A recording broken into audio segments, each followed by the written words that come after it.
untuk merubah kepribadian tuh kan nggak segampang bahas apa gitu loh. Ya itu nggak segampang itu. Kembali telapak tangan gitu Ya, ya. aku juga lebih percaya pada suatu apa ya, setiap manusia itu punya kepribadian yang berbeda gitu. Pasti ada kelebihannya masing-masing gitu. Bagaimana cara kita mengolah kelebihan kita gitu. Jangan pernah melihat dari segi kekurangannya aja, tapi di balik kekurangan itu banyak kelebihannya gitu. Mungkin itu salah satu juga alasannya kenapa Okai memilih dunia fashion sebagai pekerjaan Okai. Maksudnya gini, apa Okai memilih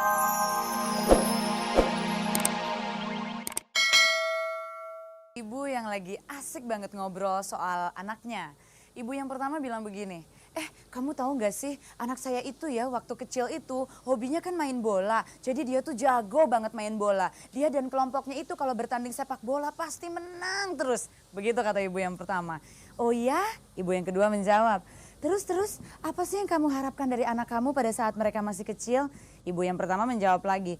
Ya jelas dong karena dia hobinya main bola dan jago main bola. Aku tuh berharap banget kalau dia besarnya bisa jadi bintang sepak bola seperti Ronaldo itu. Oh ya? Lagi-lagi ibu yang kedua bertanya seperti itu. Terus bagaimana kenyataannya sekarang? Ibu yang pertama menjawab dan mulai mengeluh. Ya ternyata kenyataannya memang tidak seperti yang aku harapkan. Anakku sekarang malah jadi tukang sulap. Tapi nggak apa-apa lah, lumayan. Nggak bisa nendang-nendang bola juga bisa nelen bola bulat-bulat. Selamat malam pemirsa. Dari lantai 6 Hotel Indonesia, Jakarta, kembali lagi Peggy Melati Sukma hadir ke hadapan Anda semua. Dan selama 1 jam penuh, kita akan bersama-sama menikmati sejuknya hembusan angin malam.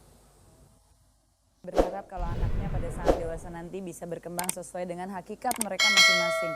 Tapi ternyata anak-anak setelah dewasa punya jalan hidup dan pilihannya sendiri-sendiri. Gimana orang tua menyikapi pilihan hidup anak-anaknya? Malam ini saya kedatangan tamu spesial, ini orang tua dan anak. Jarang-jarang banget loh kedatangan di angin malam seperti ini. Dua-duanya sama-sama populer tapi punya profesi yang berbeda. Yang pertama adalah Oscar Lawalata. Selamat malam Okai. Ini teman saya loh, salah satu teman baik saya juga. Dan yang kedua kalau ini adalah Oscar Lawalata, tahu dong siapa ibunya, nggak usah diperkenalkan lagi deh. Selamat malam Mbak Regi Lawalata. Selamat malam. Kok sama Regi biasa panggil apa sih, Pe? Oh iya, biasanya panggil Mommy. Nah. Jadi Mommy aja ya. Iya. Iyalah pemirsa, kita semua biasa manggil Mbak Regi itu dengan sebutan Mommy. Ibunya semua anak-anak ya. Oke deh. Mommy, kita mau ngobrol nih malam ini sama Mommy dan sama Okai. Mommy itu kan punya 2 orang anak. Kita semua sama-sama tahu Oscar Lawalata, Mario Lawalata. Pada saat Oscar dan Mario kecil, sebetulnya Mami punya harapan apa sih terhadap Okai sama Iyo? Mungkin kalau ditanya aku juga nggak pengen punya harapan yang muluk-muluk ya, tapi suatu kewajaran aja. Setiap orang tua pasti menginginkan anaknya itu pertama mungkin bertanggung jawab, kedua mungkin punya satu pekerjaan yang tetap ya. Jadi terus kalau bisa sih di atas 21 tahun itu kalau bisa sudah bisa bertanggung jawab pada dirinya sendiri. Mandiri gitu ya, Mom? Ya, gitu. Karena aku melihat dari segi kehidupanku dulu. Aku melihat bahwa anak-anak itu harus punya tanggung jawab, harus bisa menghargai apa yang mereka kerjakan, bertanggung jawab dengan komit mereka. Gitu.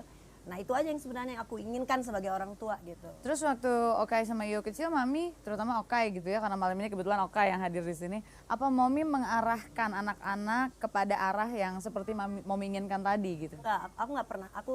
Aku ngajarin ke anak-anak itu pokoknya apa yang kamu mau itu harus kamu pertanggungjawabkan apapun.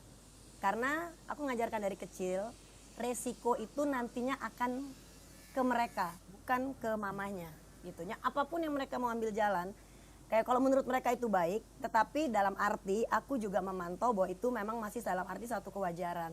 Jadi anakku mau jadi rampok juga aku nggak berarti aku diam aja gitu ya. Tetap aku akan memberitahukan bahwa yang baik itu seperti apa gitu. Ya oke. Nah pemirsa juga mungkin tahu ya kalau Oscar Lawalata ini adalah salah satu desainer papan atas di Indonesia. Dan Mario Lawalata tuh cukup sukses sebagai seorang model gitu ya.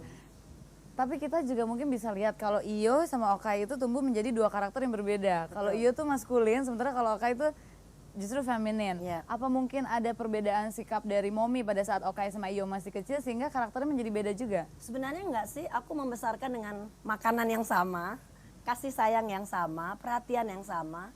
Tapi memang kita dalam hidup ini kehidupan itu ada satu kenyataan yang memang harus kita hadapi. Ada yang memang kemauan kita gitu. Jadi aku melihat bahwa Oscar terlahir seperti begini, Mario terlahir seperti begitu. Aku harus mensupport dua-duanya dengan satu kelebihan dan kekurangan masing-masing. Gitu. Jadinya Kalau dilihat sekarang kok kamu nggak, kok bisa dua-dua anak-anaknya sukses misalnya gitu.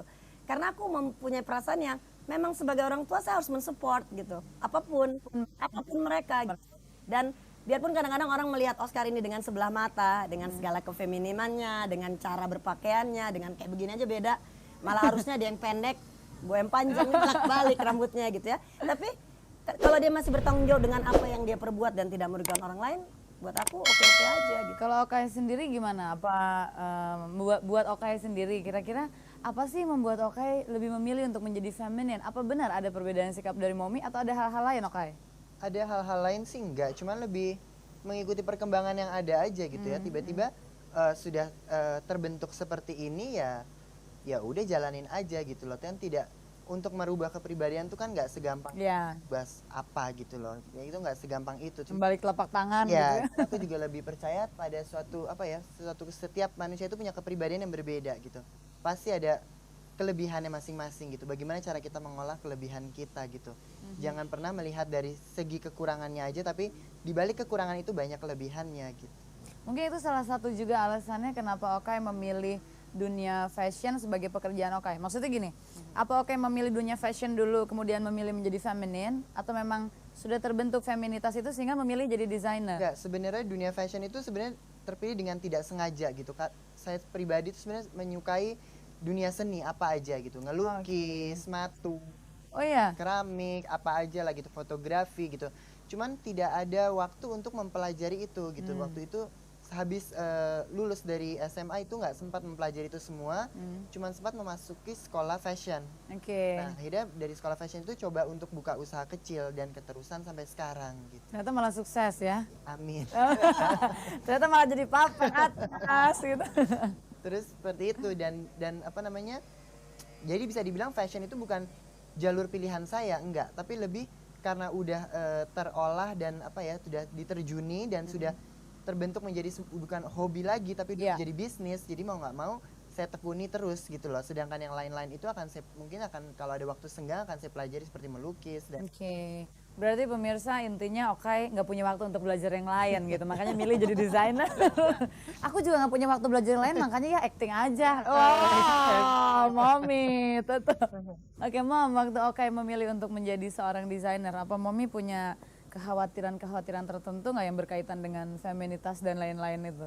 Sebenarnya kalau aku sih enggak ya, karena aku sama anak-anak tuh prinsipku cuman harus bertanggung jawab dengan apa yang ingin ditekuni, itu aja. Ya segala resiko kan sebenarnya bukan di aku, resiko itu kan adanya di Oscar. Gitunya seperti sekarang, ya kita cuman sebagai ibu aja gitu, tapi yang menjalankan resiko-resikonya kan semua ada di Oscar, nggak di aku. Jadinya nggak ada masalah gitu. Oke.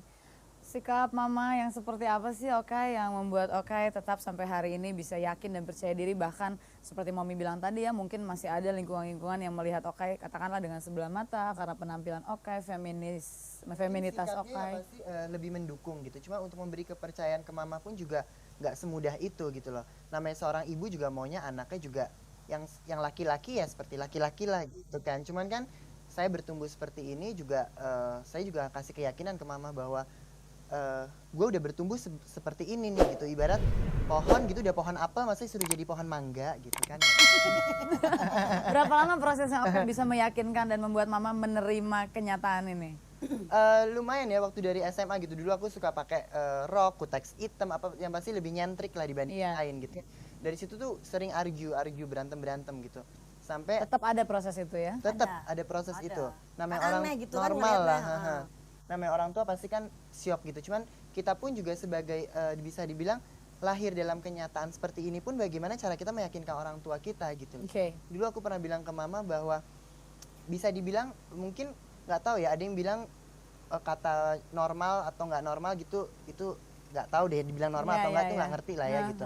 Jadi saya cuma bilang bahwa penampilan orang itu jangan pernah dilihat dari penampilannya gitu. Sekarang gini deh, misalnya ada seorang anak laki-laki yang benar-benar sosoknya laki-laki tapi hidupnya rusak gitu. Buat apa juga, pilih yang mana sih gitu. Oke, Momi, thank you banget. Nanti kita terusin lagi ngobrolnya. Aku yakin banget pasti pemirsa nih tetap stay tune depan angin malam, pengen terus ngedengerin obrolan kita ya. Dan pemirsa, kalau Anda ingin ikut terus ngobrol dengan kami, jangan kemana-mana. Tapi sesudah ini saya akan hadirkan dulu seorang teman saya yang juga pernah hadir di Angin Malam, Dea Mirella. Mami silakan diminum. Aku pengen tanya sedikit kalau seorang Dea Mirella tuh di dalam memandang dan menghargai orang lain tuh dalam kapasitas yang kayak gimana? Dalam bentuk seperti apa Dea? Menurut saya ya kita sama manusia harus saling menghargai gitu.